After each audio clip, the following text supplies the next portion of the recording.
Before we turn it over to Chief Montalvo, I'll just give you a quick rundown of the people who are here. We have Bel Air Police Chief Byron Holloway, Dr. David Purse, the Houston Medical Director. We have with the Fire Department, Executive Assistant Chief Richard Mann. We also have Chief Ken Walker with West University Police. And we have Mayor Pro Tem Ellen Cohen. With that, I'll turn it over to Chief Montalvo. Thank you. Just to give you a very brief rundown of the situation as we know it at this time. At 6:29 a.m. this morning, there was a discharge of firearms call at Bissonnette and Wesleyan. Officers arrived. The exact time, I'm not certain of at this time. This is still an active investigation. But officers arrived from the Houston Police Department, West University, Bel Air, and Southside Police Department. At some point, they were able to locate the shooter at the 4400 block of Law. The individual was firing actively at the officers, at which time the officers engaged the individual. Suspect was pronounced dead soon after. As I stated, it's still very active, it's still ongoing. Suspect's vehicle has been located within that block, 4400 block of Law. It has numerous weapons, and we are bringing in the bomb squad to secure it safe.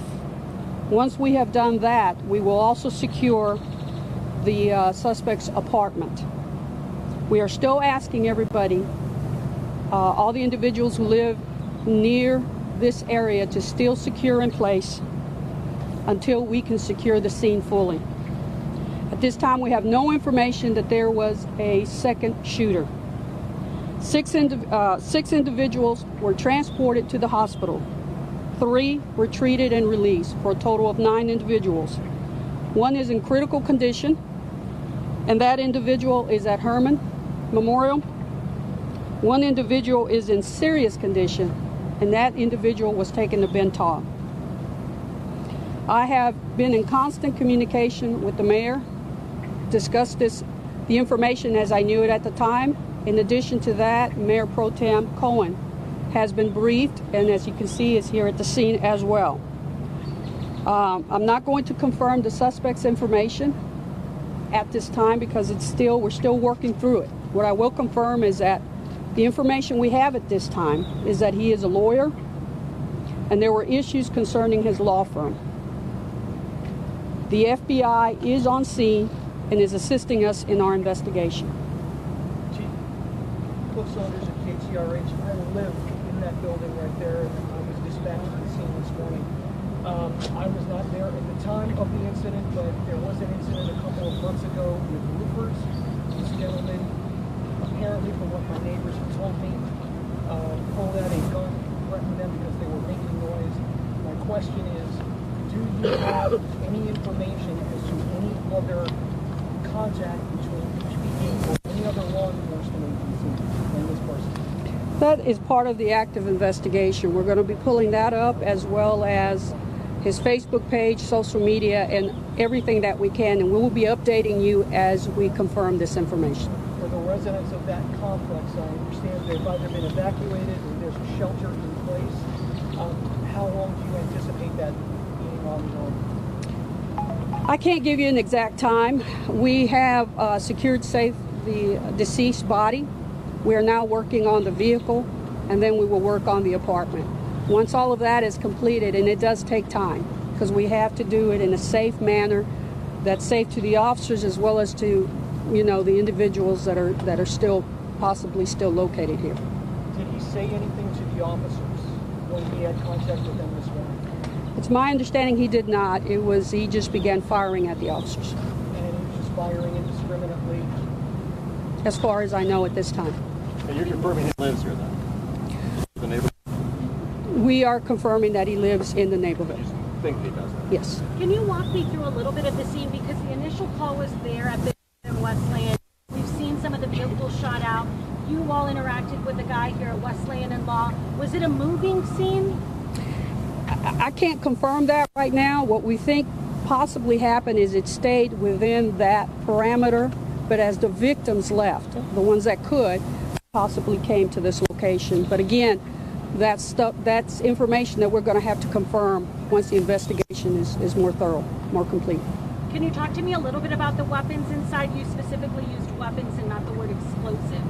I cannot give you that information at this time. Hey, Chief, can you clarify how many people were actually injured and taken to the hospital versus how many people were injured on scene and may have just been treated here and released? Can you Okay. give us those numbers? It's 6 individuals that were transported to area hospitals. 3 were treated and released for a total of 9.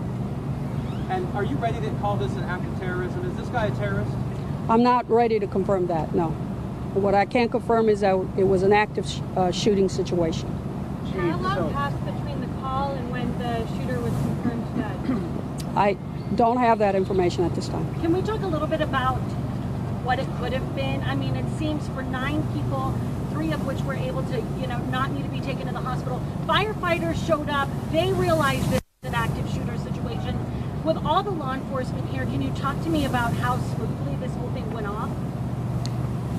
We are prepared for this type of scenario. Unfortunately, we do have training that we do for these type of events. When something like this happens, I don't know if you can ever say you're 100% prepared. So what we hope is that with the training that we give our officers, that training kicks in. There was constant communication. There was good communication in terms of tactics that were used by the officers, and we were able to work, in my opinion, very well with the different agencies that were also on site. And then I know you all have an idea of who this guy was. Folks that are held up in their homes there at the condominiums had an idea of who he was. Do you need folks to come forward with more information about this guy? We will be asking anyone who has information to call the Houston Police Department. In addition to that, we will also be interviewing numerous individuals here. The people that were injured in the shooting? No, it is too early, sir. Are the people that were? I'm not sure of the exact information yet. Are the people that were injured in the shooting? Did they live in the area, or do you all know that at this point? I do not know at that point if they lived here or if they were driving by. Chief, the number of wounded, is it 6 or 9? It's a total of 9. 9, right? 9. 6 that were transported to the hospital, 3 that were treated here and released. One is in critical and the other one's in serious? Of those 6, 1 is critical, 1 is serious. Chief, do you have any indication what started all of this? I do not at this time. And there is a robot that's next to what appears to be the suspect's vehicle. Do you know what that's doing right now? It's securing the individual to make sure that there are no other weapons involved. Did this individual have a past history of crime, mental illness, anything like that you might tell us? Not at this time. Once I confirm the identity, and once that information, as soon as we can, we will release it to the media, then we can give you that additional information. Was he neutralized by police, or did he neutralize himself? It's my understanding at this time that he was neutralized by the police. Chief, do you know how many weapons were found so far? Were the weapons in his car? We found some weapons in this car. Chief, if there was prior contact and somehow this fell through the cracks, how will you react? Will you be reviewing policies? You know, you're saying something fell through the cracks. I don't have that information yet. I need to, the investigation needs to continue. We need to find out if there has been any contact, what kind of criminal history this individual. You're making an assumption. Chief, could you do a quick wrap in Spanish for the Spanish viewers? I will speak to you after.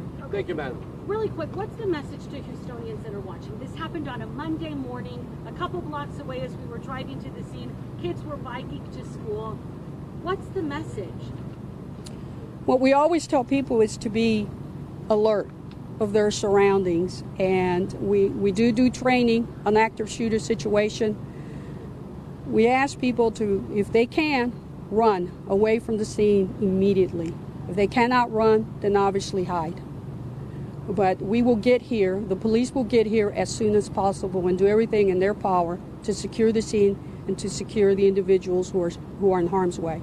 Chief, we're hearing that he had some sort of body armor on him. We're also hearing it was a World War II body armor, German World War II body armor. Can you confirm what this guy was wearing? I cannot confirm that at this time. Let us get through some more of the investigation, and we will give you that information. We know his age. Not at this time. Have the families of the victims been notified? Yes, ma'am. Or in the process of being notified. Thank you all. Thank you. You've been listening to a news conference right now with Interim Houston Police Chief Martha Montalvo, who is briefing the media on this morning's West University shooting.